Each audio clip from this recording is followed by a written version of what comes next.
Feno fanajana trany ho anao zay manaraka ity fandarina zany malaza ity.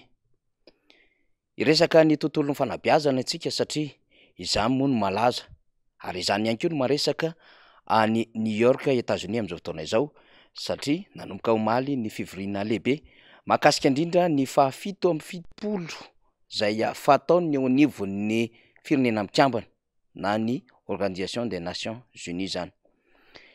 Ny fivoriana tahaka izao dia misy hatrany ny lohahevitra ampiarahana aminy ary misy hatrany koa ireo zavatra heverina fa dinihana maika izay hakana ny hevitra ireo mpikambana ao anatin'izany firenena mikambana izany. Tamin'ity taona ity dia ady hevitra ao anatin'ny fivoriana izay tafaradalana amin'izao fiaonan-dehibe izao ny resaka transformation de l'éducation. Ny transformation de l'éducation izay nisafidin'ny eo anivon'ny firenena mikambana dia ahafahana indrindra mametraka tontolon'ny fanabeazana izay ahita-mokatsoa ary hiteraka fandrosoana ho an'izao tontolo izao. Izay le hoe transformation. Ho an'i Madagasikara dia nitondra tompon'andraikitra telo izay mahakasika indrindra zany éducation zany na fanabeazana zany ny fitondram-panjakana. Ny ministry ny fanabeazam-pirenena, ny ministry ny fampianarana teknika, ny ministry ny fampianarana ambony sy ny fikarohana ara-tsiansa. Ary niaraka tamin'ilay tovolahy izay nahazo noty ambony indrindra nandritry ny fanadinana baccalauréat no tanterahana teto Madagasikara tamin'ity taona ity izay avy any faritany Fianaratsoa. Arak'izany dia ny filoham-pirenena no mitarika ny délégation. Fa alohany tena hahatongavantsika ao anatin'ny ady hevitra dia ndeha ho tsehivitsika kely ny fomba fijeriny sampan-draharaha iray eo anivon'ny firenena mikambana mahakasika indrindra ny tontolon'ny fanabeazana eto Madagasikara. Rehefa miresaka fanabeazana antsika dia ny UNICEF avy hatrany ny mbia ao an-tsaina. UNICEF satria izy no sampan-draharaha miaro ny reny sy ny zaza ary anisan'ny manatotana vola anatin'izany tontolon'ny fanabeazana izany. Toy izao ary ny faneho-kevitra izay nataon'Andriamatoa Michel Saint-Lô izay solitenan'ny UNICEF miasa sy monina eto Madagasikara raha nanao fandalinana izy ireo mahakasika indrindra ny hoe mikasika indrindra ny endriky ny fanabeazana eto Madagasikara nandritra ny fotoana izay nanovan'izy ireo ny asany arak'izao hanehoantsika azy izao. On a un manque d'écoles, on a des écoles en mauvais état, on a un système de santé qui mérite d'être redressé, des équipements qui sont désuets, on a des fonctionnaires qui sont des fois, dans certains domaines, surtout en éducation, qui sont incompétents, en particulier les professeurs. Lorsque la Banque mondiale et l'UNICEF ont fait le test sur les professeurs, on a vu pratiquement que une grande majorité des maîtres n'avaient pas la capacité requise pour pouvoir former les enfants, pour les éduquer. Bon nombre de maîtres FRAN ne sont pas aptes à professer. Donc on a un illettré qui va former des gens. Donc on a des générations d'illettrés qui sortent. Mais aujourd'hui, un enfant sur deux à Madagascar ne termine pas son cycle primaire. Un enfant sur deux. Mais le pire, c'est que ceux qui vont à l'école, l'apprentissage de l'écriture, de la lecture et de la pensée mathématique, elle n'existe plus à Madagascar.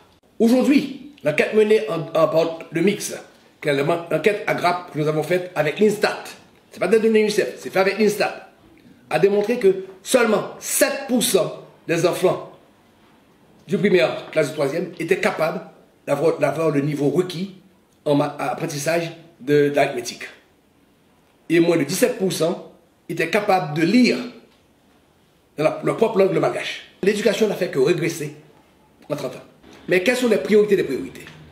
Qu'est-ce qui changera Madagascar demain? Il n'y a que trois grands éléments, trois grands axes qui devraient pouvoir changer ce pays. L'investissement dans l'éducation. Une population non éduquée n'arrivera pas à grand-chose. Mais pour éduquer une chose, mais il faut que cette population puisse non seulement survivre, se développer et aussi s'épanouir. Investir dans la santé. Investir dans la protection sociale. 3% des familles malgaches bénéficient d'une protection sociale. Le but de l'UNICEF aujourd'hui et des Nations Unies et du gouvernement malgache, c'est de voir dans la lignée non plus des solutions de court terme, mais des solutions pérennes, quel que soit le coût, parce que prévenir vaut mieux que guérir. Fomba fitentsika eto amin'ny fandarina ny hoe matroka, mampangoritsana, mamparikoditra raha ny fanazavana nentin'Andriamatoa Michel Saint-Lô teo.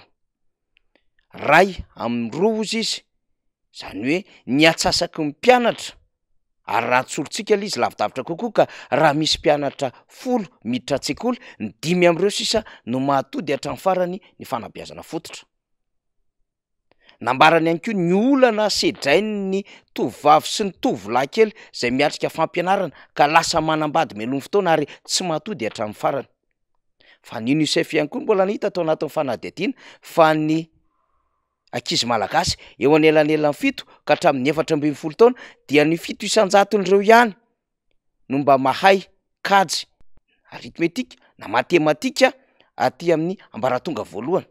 Lesoka lehibe ho an'ny fanabeazana zany, amboniny hoe misy zaza malagasy latsaky ny 5 taona misy manolana ary matahotra mandeha any an-tsekoly satria tsy mandry fahalemana ny tany. Ny zaza, ny ankizy, zany resantsika izany fa eo amin'ny tontolo ny trano-tsekoly dia mbola tsy ampy ahafahana miatrika ny fampianarana. Échantillon fotsiny hitantsika mandehandeha tseroa zay tokanany filoham-pirenena amin'ny alalan'ny EPP na CEG na ny lycée manara-penitra io. Fa raha ny tena izy any ambanivoly rehetra any satria amin'ny ankapobeny mankony dia mifanisa amin'ny isan'ny commune no tokony isan'ny CEG. Mifanisa amin'ny isan'ny fokontany ny tokony isan'ny EPP. Zany manko no fandaminana eo anatin'ny fotodrafitrasan'ny fampianarana. Zany hoe ny fahafahamanao, ny fahafahamampianatra, ny fahatsarana na ny kalitaon'ny fampianarana eto Madagasikara ka sahirana ireo mpampianatra mampita fahaizana satria nambarany teo anivon'ny UNICEF araka ny fanadihadiantsika rentsika teo ihany koa dia ambany ny kalitaon'ny fomba eto mampianatra eto Madagasikara noho lay niveau na lay fianarana ratovin'ny mpampianatra zay karamain'ny ray aman-dren'ny mpianatra na ny FRAM. De miverina fantanintsika hoe efa voadiniky zao fitondrana izao ve zany endriky ny fanabeazana amin'ny fahatsarany ary hitondra fandrosoana ho an'ny firenena zany raha toka zay no vilona napetraky ny firenena mpiambana. Raha jerentsika ity tabilao na velo rano ity dia any amin'ny larina fahaefatra no misy ny fanabeazana ho an'ny rehetra. Andriamatoa Antonio Guterres zay sekretera jeneraly ny ONU dia nametraka mazava fa ilaina ny fanatotonana vola amin'ny lafin'ny fanabeazana ao anatina fitantanana firenena iray. Tsika resano anatin'izany de apetraky ny firenena mpiambana ho vaindohan-draharaha ary lolaharana mihoatra ny lolaharana ny tontolo ny fanabeazana manerina izao tontolo zao. De ndao iverina eto Madagasikara isika izany tokoa ve no ataon'ny mpitondra ankehitriny? De samy mamaly ny rehetra hoe tsia, satria mpitondra tsy mahalala akory ny isan'ny sekoly eto Madagasikara misy. Nandiso ny sekoly na ny trano-tsekoly vitan'ireo mpitondra teo alohan'ny fandimby aza nataon'Andriamatoa Iany Rajoelina. Nanitsy izany faneho-keviny zany moa ny ministry ny fanabeazam-pirenena. Mpitondra tsy mahay miteny gasy ary tsy mahay mamaky teny gasy koa aza no nisy teto Madagasikara ary nitondran'olona fanankinana tao anatin'le vazivazy lala sonoro.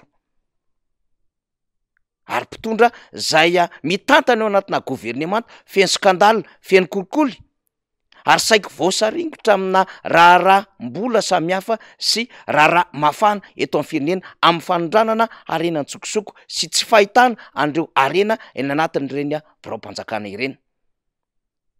Mpitondra laniandro miady amin'ireo mpikambana samy ao anatin'ny gouvernemanta ihany na koa amin'ny solombambaoka na amina gouverneur na amina ben'ny tanàna na amina mpitatana zay amina androm-panjakana hafa. Ka inona ny fanabeazana azo ratovina sy azo alaina amin'ireny sokajin'olona zay tsy mitondra hendrika sy mohatra lehibe eo anivon'ny fitantanana ny firenena ireny satria ny atao hoe fanabeazana dia tsy le fanabeazana any an-tsekoly miainga amin'ny garabola fotsiny ihany fa fanabeazana mitefy amin'ny alalan'ny toe-tsaina mendrika zay hoentin'ny mpitondra eo anatrehan'ny vahoaka. Ka raha fampianaran-diso, raha fitantanan-diso ary raha ohatra diso no entin'ny mpitondra mitarika fanabeazana diso ary mamotika firenena izany. Ho an'ny Madagasikara dia apetratsika ny fanontaniana hoe inona zany no programa, inona zany no fehi-kevitra hoentin'izy ireo mivory any New York. satria fantatra manko fa ilay PSE na plan sectoriel de l'éducation dia tsy nitaterahana akory na de nandaniny teo anivon'ny mpamatsy vola iraisam-pirenena vola be ary ny PM raha teo plan émergence Madagasikara zay tokony resaka ny tontolon'ny fanabeazana arak'izay ovambarany velorano faefatra io dia mbola tsy fantatra fa ny ekibon'ny omby amin'ny volana oktobra izao no asevahoaka.